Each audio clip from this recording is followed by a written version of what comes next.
What's going on, guys? Sam Adams here, and welcome to The Drop, which is a weekly series I do right here on my YouTube channel where I go through the top video game releases of the week and let you guys know what new games are coming out, just in case you might be interested in picking up something new. And this week, especially if you're an Xbox guy, you've got a pretty big release coming out. But other than that, there is a pretty awesome game that is somewhat of an indie that's coming out that I'm pretty impressed with.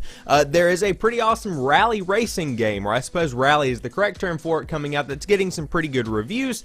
And then on top of that, some Star Wars Battlefront DLC that has been highly anticipated and might bring some new life into the game. So without further ado, let's go ahead and jump into it. So, kicking things off, we have Quantum Break coming to the Xbox One and the PC from Remedy Entertainment, who are pretty famous for some good games in the gaming industry. You have the first two max paying games that they made, and then you have Alan Wake in 2010 and Alan Wake's American Nightmare in 2012, which both were pretty well received by critics. Now, I feel like I have to mention, if you do pre-order the game, you get free access to Alan Wake's American Nightmare, and if you go out and buy the game, just straight up buy it, you can buy it this week, next week, whenever, you get access to Alan Wake from 2010, as well as the DLC for that game for the Xbox One in the backwards compatibility program, just in case you were interested in that.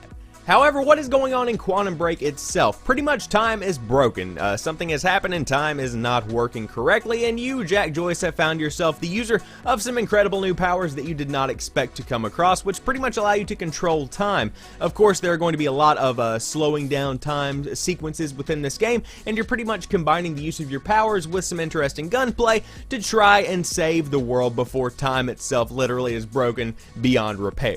So at the end of the day, how do I feel about this particular release? I'm going to have to say that this is not going to be a go out and get it now, so to speak. It's getting 9s out of 10s, it's getting 8.5s, a couple of 7s here and there, but overall it sounds like a pretty grounded experience. However, it just doesn't sound that interesting to me whenever I'm reading the description of the game.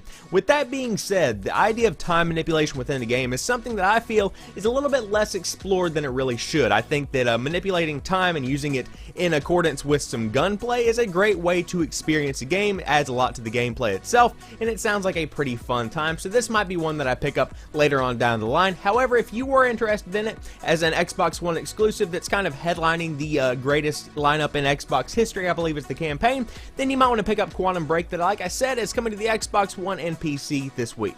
Next up, we have Enter the Gungeon coming to the PlayStation 4 and PC, and this is a game that I've had my eye on for quite a while. Pretty much it follows the story of some misfits who have not had the easiest of lives before the events are taking place, and so they're trying to get through the Gungeon to get to the legendary Gungeon where they will find a gun that can literally kill the past, pretty much wiping their slate clean, which ultimately is something we would all like to have at the end of the day.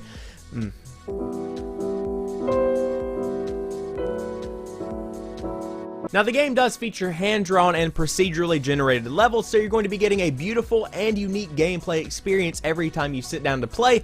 However, within the game called Enter the Gungeon, the weapons definitely take the forefront and the limelight in your gameplay experience, because it does have your standard weapons like your LMGs, your machine guns, your handguns, your assault rifles, all of that good stuff that shoot random bullets. However, you also have weird little quirky things like fish guns, guns that shoot rainbows, guns that shoot Nerf darts. You just have a pretty unique and creative lineup for weapons to use against your enemies. Overall, it looks like a pretty awesome, fast-paced time to be had within Enter the Gungeon, and it is being published by Devolver Digital, which is one of my favorite publishers, most notably famous for the Hotline Miami franchise, which is still one of my favorites to date. Definitely a game worth checking out if you've never seen it. However, if you are interested in picking up Enter the Gungeon this week, it is, like I said, coming to the PlayStation 4 and the PC this week. Next up, we have DiRT Rally coming to the PlayStation 4, the Xbox One, and the PC, and according to its website, DiRT Rally is the most authentic, challenging, and thrilling rally game ever made, and it is the ultimate test of a driver's skill and the ultimate in high-risk, high-reward gameplay.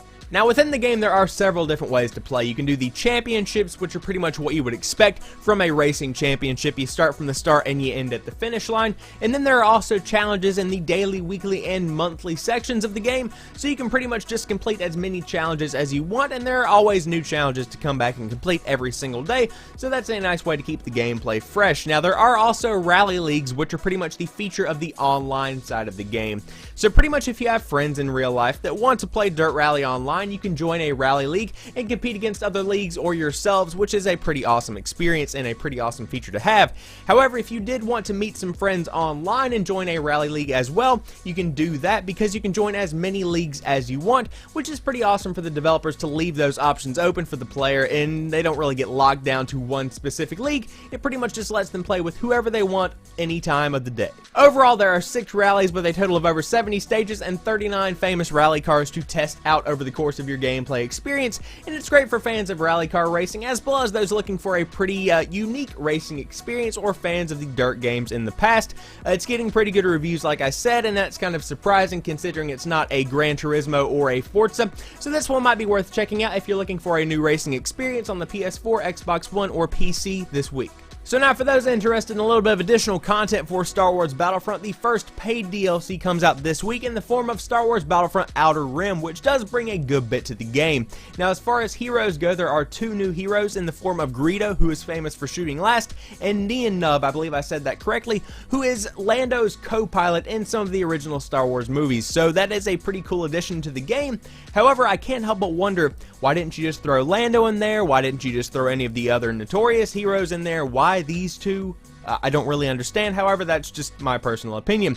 The maps are where this DLC pack really shines, because you do have some Celeste factories, which are kind of like Mustafar from Star Wars Battlefront 2 if these screenshots do show anything, and it looks like it's going to be a pretty fun place to play. However, Jabba's Palace is the one that really gets me going, because it is the floating sand barge that is famous for some of the most incredible scenes in the entire Star Wars movie series. Now, of course, Jabba's contracts are also being added to the game for those that are interested in a couple of more challenges for Star Wars Battlefront, and of course, over the course of the next couple of weeks, there are going to be more free DLCs added to the game, and more paid DLC to come over the course of the next couple of months. However, it's nice to see that EA is finally rolling out some of the first paid DLC that the Season Pass holders have been anticipating for quite a while.